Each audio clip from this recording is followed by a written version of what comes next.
Hello, everyone. Welcome back to Poets and Quants' Must Reads, your quick digestible recap of the top business school news sponsored by Center Court, our virtual admission events.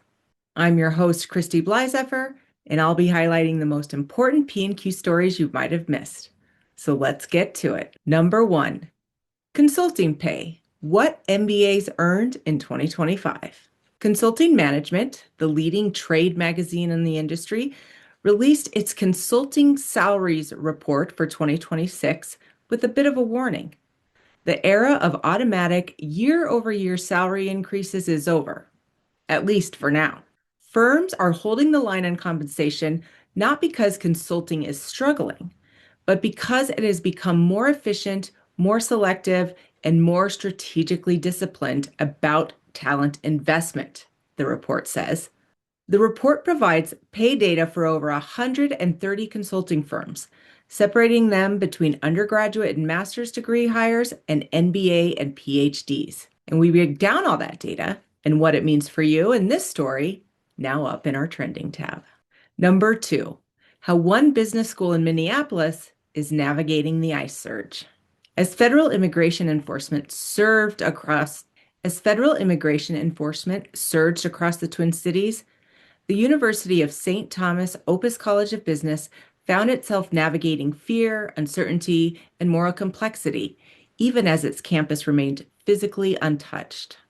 In this story, we look at how Opus leaders prepared students and faculty for the possibility of federal agents on campus, why many students say they feel safer at school than at home, and how professors are bringing the moment into the classroom as a real-time lesson in leadership, ethics, and institutional responsibility.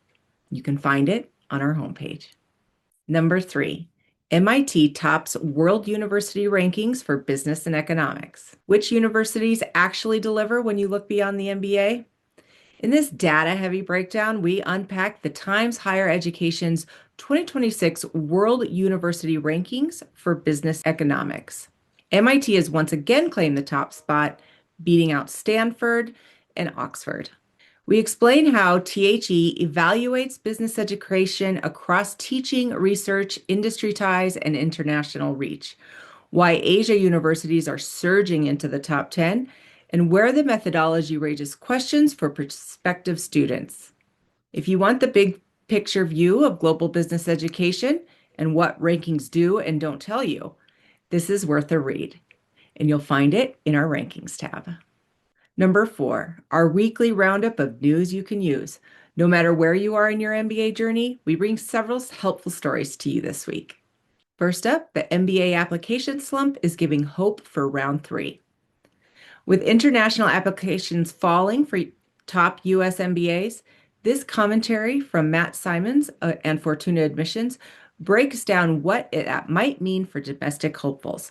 Find it in our trending tab. Next, what is too much information in MBA applications? How to walk that fine line. This article, up now on our homepage, explains what to share and what not to share when telling your personal story. Find it in our admissions hub. And finally, also in our admission hub, the tutoring startup turning MBA mentors into lifelong role models. And that's it for this week's Must Reads recap. I also want to alert school seekers to our events tab from our main menu. There you'll find all the upcoming admission events for a range of degrees and programs, including full-time and online MBAs, specialized masters, entrepreneurship, and more.